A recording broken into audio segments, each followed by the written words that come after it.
So hey guys, welcome back to another video, and in this video I'm going to show you best Windows settings to fix FPS drops like stutters and freezes in Crimson Desert and how to fix this. Let's get started.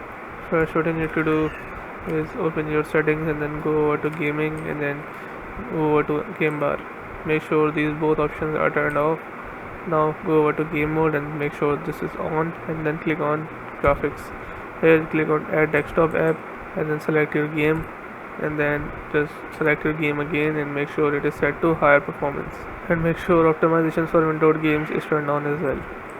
Now what you need to do is restart your PC one time and check if your game has more FPS than before. So yes, this is how you can do it. If your problem still occurs, so make sure to comment down below so we can bring a detailed guide on this video. Alright, that's it for today's tutorial.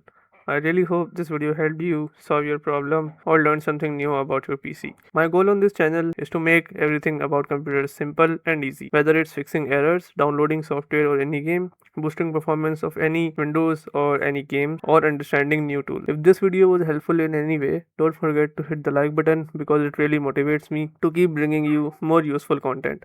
And if you're new here, make sure to subscribe and turn on the notification bell so you never miss any future tutorials, tips, and PC fixes. Also, if you're facing any issues or have any questions related to computers, Windows, software, or anything technical, drop them in the comments. I read all of your comments and I'll try my best to help you out. Thanks a lot for watching. Take care of your system, keep learning, and I'll see you in the next video. Thanks for watching.